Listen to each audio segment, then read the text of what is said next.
My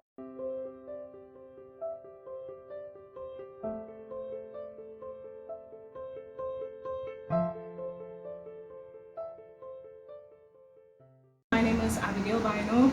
I'm from TCC, as you may have seen already. So today, given a testimony slash scripture, um, is about you remembering that you are God's little ones. So a child is completely at the mercy of their parents. If the parents not stable, the child not going to grow up stable. All right. If the parents are accustomed, going out and partying and living the child home to fend for themselves, then that's how the child gonna think this is how it's supposed to be. All right. And that is not how it is with God. God is the most stable person you will ever meet, and I can tell you that for sure. Growing up in a family where it's a stable foundation and you growing up knowing God, I didn't realize that I knew God. Like I didn't realize the principles that I was already working in from birth because my parents already instilled that in me until after, and God was like, yes, you see this that your parents was doing, yes, that is what I wanted them to do, and they did it good. It's like, oh, okay, and that makes it easier. But it doesn't matter from where you start, God will find you where you start and He will carry you. I'll just go into a scripture in Matthew chapter 14 from verse 28, where the disciples was on the boat and God was walking on the water and they didn't realize who it was, and He told them, don't worry, it's me, I walk on the water. And then Peter answered and said, Lord, if it be thou, bid me come unto thee on the water. And He said, come. And Peter was walking, and I had to say it from the scripture, because the scripture they say this. Right. But when he saw the wind boisterous, he was afraid, and beginning to sink, he cried out, saying, Lord, save me. Lord, save me. Okay, so I know at this time everybody going through a lot of COVID-19 and everything that comes after that. Everybody experiencing a lot of hard times, difficult times. Now, let me paint a picture. So you are a single parent, be it mother or father. You still have to provide for your children and yourself. You don't have the funds to support that. All right? And your job telling you, hey, we gonna fire you if you don't take this vaccine, but you don't want to take, God tell you not to take the vaccine, right? You're not supposed to take that vaccine because it's not helping you. All right? And you don't know what to do because you're gonna get fired here, but then you have to provide for yourself and your children over there. What are you supposed to do? You're supposed to say, Lord, save me. Tell God, save me from this, because He is bigger than all of this. And that's something we need to remember, because even me, I was at another testimony, going to school, first day back out. I think it was actually second day back out. And it was a lot. Growing up, when I go to school, I was always in a defeated place, always succumbing to trends and cultures and whatever norms that have in school.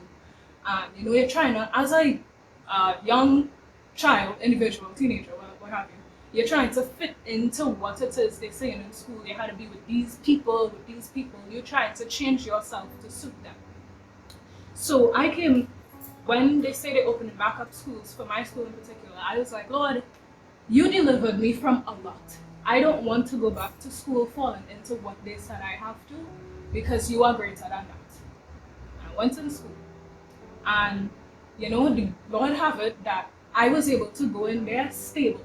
I went in there and I was a son of God. I had on my full armor and everything, and by the end of the day, it came out being a son of God. Granted, it wasn't easy, because if it's not only the children, is the atmosphere in school, it's very oppressive. And I came out there being and standing a son of God. Granted, still wasn't easy, because I remember when my father picked me up, he went out the car to go and do something. And I remember crying.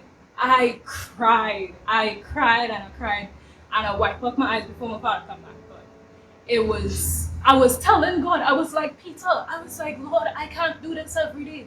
You have to do this. I can't do it. The atmosphere in there is so difficult. I can't do it, Lord. You had to do this. And because I'm a little one, I could cry to God. And he wouldn't say, you want to, you will. I tell you how faith is, what stupidness you want to do for me. No. You know what he do after with Peter? He said that, right?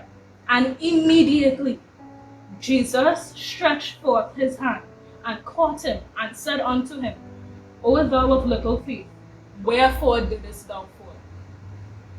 So you tell me, if your God does tell you, and if your God does stop at O thou of little faith, then I know Jesus. Because Jesus does ask, wherefore didst thou doubt? He wants to know where you doubt so he could help you overcome that. When you doubt, he's like, okay, so that is not it, but let me show you what it is. You know, that's how a parent's supposed to be, and he is our true parent. In Proverbs chapter 3, verse 5, I'm not going to read the full thing, but it says, lean not on your own understanding, but in all your ways acknowledge him. So why does God tell you not to lean on your own understanding? Because your understanding can't save you. If your understanding could have saved you, if you could have saved yourself, why Jesus had to come and die? If your understanding would tell you certain things and you just need to not listen, because your understanding would tell you, hey, I am in such a dark place, God can't help me. Alright, I had to deal with taxes, I had to deal with this car, I had to deal with my house, God can't save me. I used to commit adultery, I do all kind of things. God cannot save me. And then you understand, it might just tell you, no, you're planning to go to church to search God, find God, and your understanding will tell you, okay, I have to make it right, and then go to God. That is not true. Because if you had to make it right to go to God, I say again, why Jesus had to come? Because you have to go to God for him to make you right. You can't do that by yourself. And your understanding would stress you out trying to figure out how to do this thing. How God wants me to do this thing. But he don't want you to do that thing. He just wants you to come. Come as you are. God will fix you. Don't worry about it. Matthew chapter 18 verse 6. But whoso shall offend one of these little ones which believe in me, it were better for him that a millstone would hang about his neck, and that he would drown in the depth of the sea.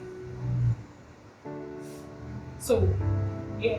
So if you's a little one, if you's this little one that believe in God with everything you have, even if it's a little bit, with all of your little bits, you believe in God, and somebody, some fool sent by the devil or whatever, some fool come to you, and like we say, you serving God, just living, serving God living, and somebody, an obstacle coming your way, and causing you to falter.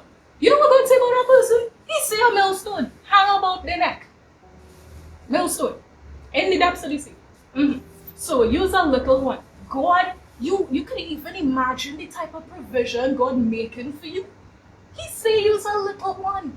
You know how God does maths? So you remember the scripture where Jesus was talking about the one sheep and the 99? God maths. It's the way how he sings. He was like, right, Matthew 18:12. How think ye? How think ye? If a man have 100 sheep, and one of them be gone astray, doth he not leave the 99 and goeth into the mountains and seeketh that which is gone astray? That is God maths. God says, the 99, I will go and find that one and bring it back. If you feel like you's that one that's not there, God coming to bring you back. You're not too far away from God. God will find you, meet you where you are, and bring you. Don't worry about it. Don't worry about anything that's happening around you. You are a little one. Little ones don't have to worry. You keep your head in the Bible, keep your head in your book, and God will provide you.